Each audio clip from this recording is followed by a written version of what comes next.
주도주를 찾는다라기보다는 너무 과하게 실적 대비해서 너무 과하게 많이 내려와 있는 기업을 매수하시는 게 미국이나 우리나라나 공매도를 없앤다기보다는 최소한 외국인들이나 기관들이랑 똑같은 기준으로 공매도를 할 수 있게 대형주 매수하실 거면은 대형주가 포함되어 있는 ETF를 한번 투자해 보시는 게 좋을 것 같고 그래서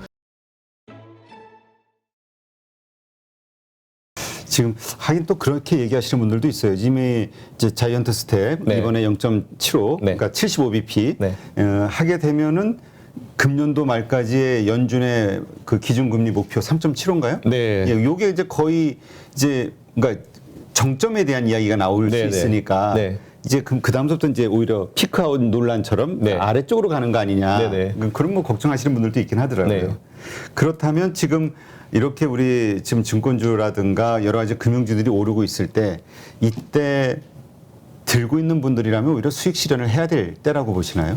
아니요, 굳이 그럴 필요 없다고 봐요. 근데 이게 정말 다양한 케이스가 있잖아요. 오히려 비중을 좀 생각을 하시는 게 좋을 것 같아요. 저는 보통 금융주나 어떤 업종을 투자할 때 비중을 뭐 10%씩 맞추시라고 말씀을 많이 드리는데 내가 비중이 너무 과하다, 뭐 20, 30%씩 뭐 50% 이렇게 몰빵 갔다 하시는 분은 당연히 지금은 수익 실현하시고 나서 바꾸실 업종이 되게 많아요.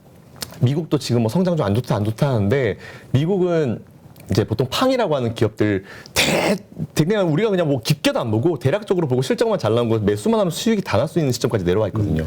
그래서 오히려 항상 투자할 때 저는 이제 시간에 대한 기회비용을 굉장히 말씀을 많이 드려요.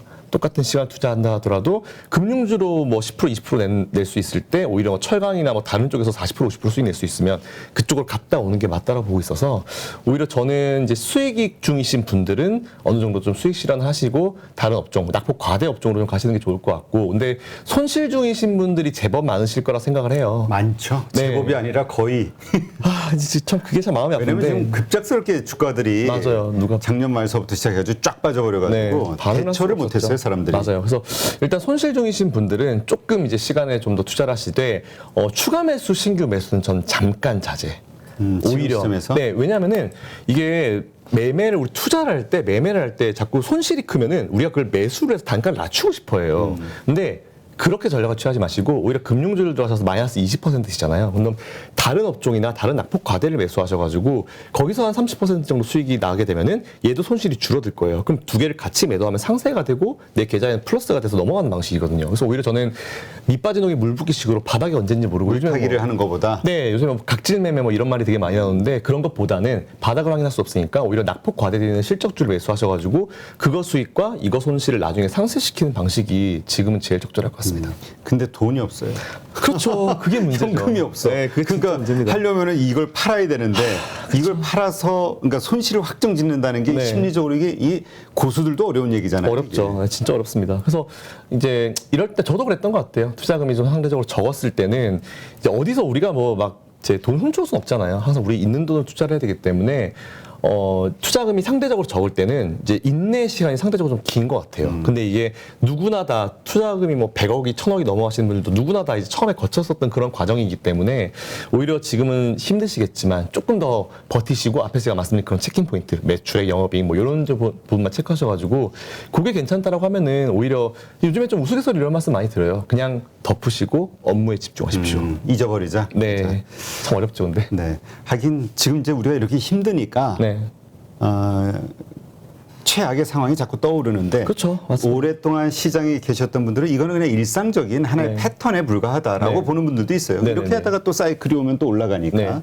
일단 우상향으로 간다라는 네. 거에 대해서는 동의를 하시는 건가요? 네, 맞습니다. 지금 누가 보더라도 싸요. 그러니까 이게 시장을 분석할 때 자꾸 이제 내 계좌 상황을 머리에 넣으면은 앞이 안 보이거든요. 그래서 정확하게 지금 시장 상황을 보고 이제 판단하시는 게 되게 중요한데 초보 투자자분들은 그게 정말 어려우실 거예요. 그 지금은 뭐 누구 말을 듣고 누구의 멘트에 따라서 해야 될지도 참 어려운 상황인데 그냥 항상 저는 그랬던 것 같아요. 저도 이제 98년도, 99년도 그때부터 투자를 시작했으니까 투자 경력이 20년 좀 넘어가는데 국내만 봤을 때도 이게 모두가 다 힘들다라고 하는 시점이 단 한 번도 매수 시점이 아니었던 적은 없었던 것 같아요.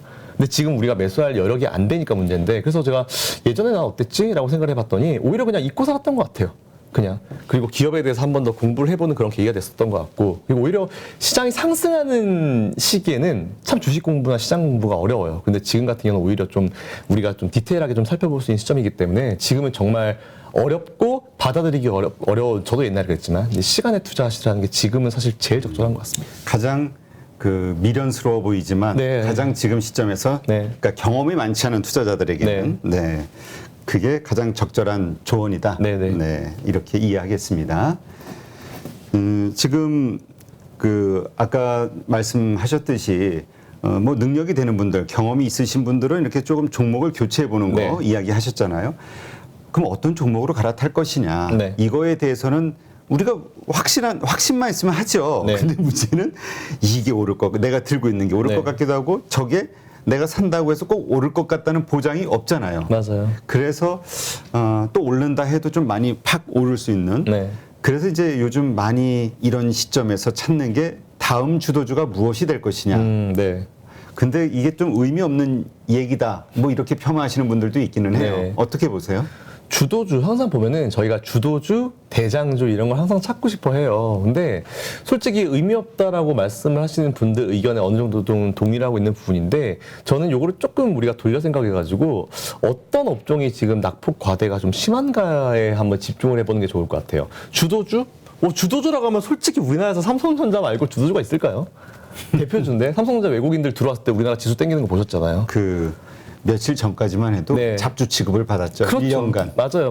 그래서 아까 방송 들어오기 전에 저희 작가님이랑 얘기한 게 아무리 좋은 기업이라 해도 나한테 손실 주면 그건 잡주다. 이런 얘기를 되게 많이 했는데 제가 봤을 때 지금 이제 우리가 시장을 선도하고 앞서가는 그런 종목을 매수하려고 하는 것보다는 다들 내려와 있는 상황에서 오히려 상대적으로 좀 더 이제 튀어오를 때 강하게 튀어오를 수 있는 많이 낙폭 과대되어 있지만 실적은 정말 바닥에서 잘 쌓아가고 있는 그 기저에서 잘 만들어가고 있는 기업들, 업종들이 있거든요. 그래서 그런 쪽에 좀 집중을 하시는 게 되게 좋을 것 같다는 생각이 좀 많이 들어요. 그래서 주도주를 찾는다라기보다는 너무 과하게 실적 대비해서 너무 과하게 많이 내려와 있는 기업을 매수하시는 게 미국이나 우리나라나 똑같이 시간을 투자했을 때 적절할 것 같습니다. 네. 그 과하다는 기준이 네. 어떻게 되세요? 기본적으로 우리가 이제 이게 여기서 너무 이게 과하다 많이 빠진 거 사 이렇게 얘기는 하는데 어렵죠. 그 막상 살려고 하면 이거 네. 그 뭘 바탕으로 많이 빠진 거로 기준을 삼아야 될지. 일단 저는 이제 기본은 실적이에요. 어쨌든 기본은 실적이 꺾이는 경우는 절대 안 되고 그래서 제가 비슷한 질문을 되게 많이 받아가지고 저도 생각을 한번 해봤는데 낙폭 과대에 대해서 우리가 어떻게 정의를 하고 어떤 종목을 매수해야 되냐 봤는데 최근에 보면은 우리나라에 이제 공매도가 굉장히 영향을 많이 준 업종들이 많아요. 그러니까 실적은 정말 좋고 기업은 정말 좋은데 공매도에 타겟이 되면서 정말 기술적으로 이제 마진콜을 당하면서 이제 밀렸던 기업들이 굉장히 많거든요. 그래서 이제 마진콜 상위 기업이나 아니면 최근에 이제 그런 기술적으로 매도가 많이 나오는 기업들을 먼저 한번 처음으로 솔트를 하셔서 보신 다음에 거기서 실적을 한번 더 솔트해 보시고 그리고 업종을 따져 보시는 방법이 이제 이제 밑에서부터 바텀업 방식으로는 나쁘지 않은 것 같더라고요. 그래서 오히려 기술적으로 억울하게 밀린 기업들 있죠. 굉장히 억울하게 밀린 기업들. 그런 기업들 위주로 한번 찾아보시는 것도 되게 좋은 것 같아요. 하긴 또 그러한 주식들에 대해서 기대하는 거는 네. 그 쇼커버리 맞아요. 예, 쇼커버가 나왔을 때 네네. 이게 그러니까 주가가 이렇게 반등이 되면 이제 쇼커버를 막 또 네. 들어오니까 그게 더 확 세게 올리지 않겠냐. 맞아요. 네. 이러한 기대를 하시는 분들도 있긴 하더라고요. 네네네. 근데 혹시 그러한 기업으로 어디 뭐 개인적으로 보시는 데가 있나요? 지금 아직 그쪽 낙폭 과대 쪽으로는 제가 찾아보진 않았어요. 쇼커버링 아직까지 ING 상황이라고 저는 보고 있어가지고 솔직히 이제 그런 마진콜이 터지는 게 저는 어떻게 봤냐면은 이제 그런 걸 봤어요. 그 전체 시총 대비해서 지금 우리나라의 그 이제 신용융자 잔고 퍼센티지를 계속 보고 있었거든요. 보통 이제 전체 그 자금 대비해서 한 30%까지는 그래도 안정권이라 보는데 이제 겨우 한 30%까지 내려왔더라고요. 신용융자 잔고가. 그래서 여기서 한 5% 정도만 좀 더 내려가주면 그때부터 한번 찾아보자라는 생각을 가지고 있는데 뭐 거의 대부분의 업종인 것 같아요. 특히 우리나라는 바이오 제약주들이 영향을 너무 많이 받았고 그래서 바이오 제약주들 중에서도 괜찮은 기업들 뭐 대표적으로 뭐 셀티리온 같은 기업들이나 뭐 삼성 바이오로직스 같은 기업들 그런 기업들은 조금 억울한 측면이 많은 것 같아가지고 그쪽 기업들 위주로 한번 공부를 해보시는 것도 나쁘지 않다는 생각이 좀 들긴 합니다. 네, 알겠습니다. 근데 이제 공매도 얘기가 나와다 보니까 지금 많은 투자자들이 이제 증시가 이렇게 약한 이유 중에 하나, 네. 예, 공매도. 이것은 이제 탓을 하는데 네. 또 그렇지 않다라는 신문 기사들도 참 많이 나와요. 네네. 근데 일단 우리가 확인해 봐야 될 게 이게 미국과 네. 한국과의 공매도 이게 네. 기준이 좀 다른가요? 미국에 비해서 그러니까 반대하시는 분들도 네. 하지 말라는 게 아니라 미국처럼만 해라고 네. 얘기를 하거든요. 그래서 네. 미국하고 한국하고의 공매도 이 기준이 좀 다른가? 뭐 이런 생각이 들 때가 있어요. 결국은 이제 우리 개인 투자자분들이 원하는 공매도가 뭐냐면은 공매도를 없앴으면 좋겠다라고 하는 분도 있지만 지금 공매도 대상이 어쨌든 개인과 외국인들의 대결이잖아요. 그러면 외국인들이랑 개인들을 같은 선상에서 이제 놓고 똑같은 기준으로 하게 해달라 그거예요. 그러니까 지금 금융당국에서는 공매도는 잘 아시겠지만 기대 손실이 무한대잖아요. 그렇죠. 그렇기 때문에 개인들의 문제가 발생할 수 있다라고 얘기를 하면서 이제 좀 제한을 두는 것 같은데 사실 저는 이런 생각이 들더라고요. 공매도를 만일 다 오픈을 시켜서 이제 똑같이 한다 하더라도 저 같은 사람들은 안 해요. 그치. 이거 안 한번 합니다. 시험해 본 사람들은 무서워서 못 해요. 그럼요. 그만큼 정보력이 있거나 자금이 있는 사람들이 들어가거든요. 그래서 개인 투자자들이 지금 굉장히 많이 강조를 하는 건 뭐냐면은 공매도가 짜증이 나서 주가가 막 못 올라가고 억울한 상황이 발생하니까 없앴으면 좋겠다. 근데 사실 공매도가 없어지면 외국인들이 안 들어와요. 걔네들은 우리나라 주식을 투자할 때 해지를 거는 수단으로 숏을 걸기 때문에 그래서 공매도를 없앤다기보다는 최소한 외국인들이나 기관들이랑 똑같은 기준으로 공매도를 할 수 있게 이런 상황 기간이라든지 이런 걸 맞춰달라 그 얘기거든요. 맞춰놓고 거기서 깨지는 거는 각자 할 탓이에요, 사실은. 그렇기 때문에. 그 금융 규제를 한다면 네. 이게 자꾸 뭐라고 할까 하는 곳이 막히면 다른 문제가 또 터지고 막 맞아요. 이러니까 네. 자유 경제 체제 하에서 그냥 자유롭게 좀 놔둬야 되지 않냐 이런 얘기 하시는 분들도 있기는 그렇죠. 해요. 시장 경제잖아요. 예. 어차피 뭐 자신 있는 사람들이 들어가는 거고 그리고 안 되겠다 싶은 사람은 안 들어가는 거고. 그 가운데 가장 실질적으로 이슈가 되는 게 이게 기간하고 네. 비율 문제인가요? 이게 네, 맞아요. 기간적인 부분이 사실 제일 크죠. 지금 한 개인이 지금 최대한 몇 개월까지 갈 수 있는 거죠? 개인들은 외국인들에 비해서 많이 짧은 걸 하고 있어요. 최근에 뭐 바꾼다 만다 이런 얘기가 되게 많이 나오는데 그 뭐 최근에 공매도 가능하게 또 개인들도 풀어준다고 하는데 최근에 나온 기사에 따르면은 여전히 많이 벌어져 있더라고요. 하여튼 압도적으로. 외국인들은 계속해서 롤오버를 할 수 있는 것 네, 같은 맞아요. 얘기를 들었는데 또 개인들도 사실 돈 있는 사람들이 들어가면은 롤오버 시키라고 이자 내면서 롤오버 시키라고 하는 거죠. 근데 해보고 안 되겠다 싶으면 안 하게 되는 건데 저는 항상 이제 다른 방송사에서 이게 많이 하는 부분이 일단 조건만 시장 경제이기 때문에 같이 맞춰만 달라 그거예요. 그 이후의 얘기는 각자 알아서 할 탓이고. 네, 알겠습니다. 자, 지금 2분기 실적 발표 어쨌든 미국 시장은 넷플릭스를 시작으로 해서 뭔가 이제 기대감, 네. 실적 바닥에 대한 기대감들로 이제 주가가 반등을 했는데 한국 시장도 2분기 실적 발표가 시작이 되면서 같은 모습이 나올 것이냐 아니면은 좀 다른 모습이 나올 것이냐 어떻게 보세요? 저는 우리나라나 미국이 비슷할 거라 봐요. 지금 어쨌든 우리나라 미국에 대한 그 사이트 이제 컨센스 자체가 많이 낮아져 있기 때문에 오히려 이 낮아져 있는 컨센을 유지를 한다거나 더 높게 나오게 되면 오히려 그게 호재성 이슈로 작용할 수 있을 거라 봐요. 근데 미국은 우리가 사실은 개인 투자자분들이 작년에 미국으로 많이 넘어가셨던 이유가 미국은 실적 잘 내면 주가에 그대로 반영이 되거든요. 근데 우리나라는 실적이 잘 나와도 주가가 반영이 안 되는 부분이 있기 때문에 사실은 좀 많이 힘든 부분인데 그렇겠지만 결국은 이제 또 수급적인 부분이 안정을 찾아야 될 것이고. 근데 이게 보면은 이제 예전으로 돌아서 생각해 보면은 당장은 우리나라 기업들은 실적 잘 나온다고 주가가 못 가라고 하지만 어느 정도 시간이 지나고 보면요. 결국은 실적 잘 나온 기업들이 주가가 많이 올랐더라고요. 이런 걸 잘 아는 게 중요한 것 같아요. 지금은. 지금 그렇다면 이러한 상황에서 지수 연동되는 대형주 중심으로 포트를 짜는 게 좋을 것이냐, 뭐 실적 바탕으로 해서 네네. 아니면 그 뒷단에 중소형주 뭔가 탄력성이 기대가 되는 네. 예, 뭔가 상승폭이 더 클 것 같은 네. 이런 주식으로 들고 가야 될 것이냐 이런 논란도 있는데 네. 어떻게 보세요? 이거는 진짜 각자 투자 성향에 따라서 너무 달라지는 문제예요. 그래서 일단 개인 투자자분들이 보통 일반적으로는 코스피보다 코스닥을 많이 선호하시죠. 탄력이 좀 좋고 단기간에 급등한 종목들을 많이 선호하시는 부분인 것 같은데 지금은 각자 성향에 맞춰서 잘하는 게 중요한 것 같습니다. 근데 대형주라고 이제 우리가 보통 얘기를 하는데 그렇게 되면 이제 대형주 중에서도 뭐 자동차인데 뭘 사야 되냐 이런 얘기 하잖아요.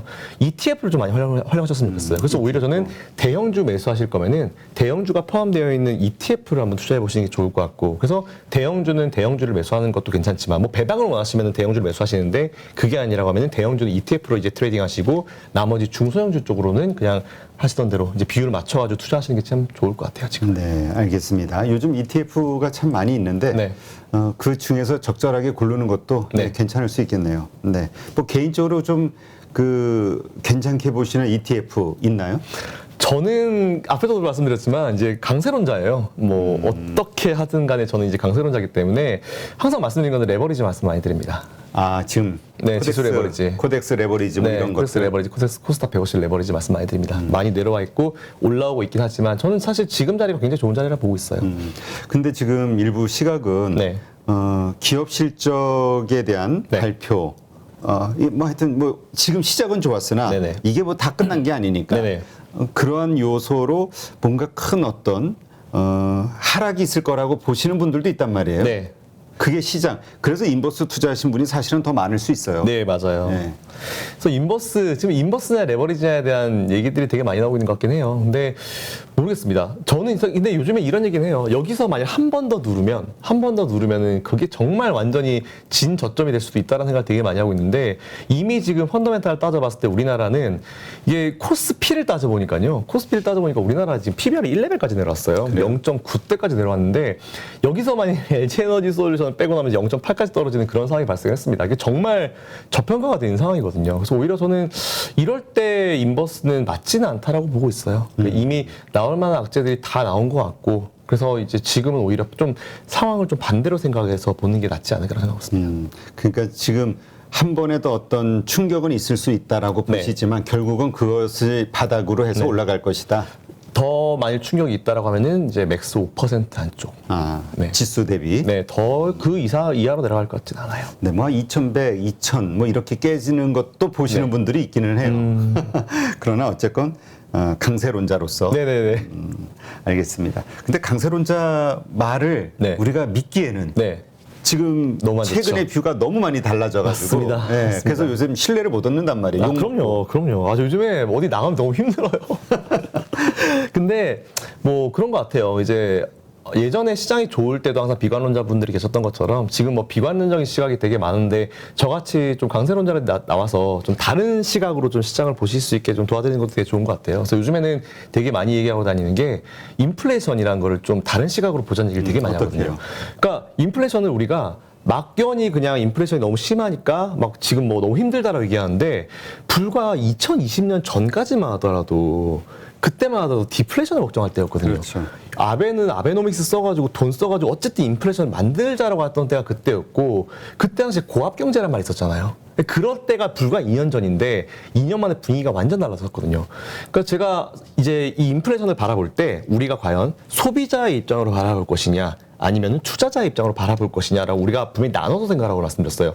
소비자 입장으로 봤을 때는 답답하죠. 요즘 마트가 너무 비싸죠. 그렇죠. 소비자 입장으로 봤을 때 인플레이션 욕해야 됩니다. 근데 이게 투자자 입장으로 봤을 때는 이게 일반적으로 이제 인플레이션이라는 건 물가 상승이잖아요. 근데 이제 원자재 가격이 올라가면은 기업들은 그거를 핑계로 자기들이 파는 재화의 가격을 올려버려요.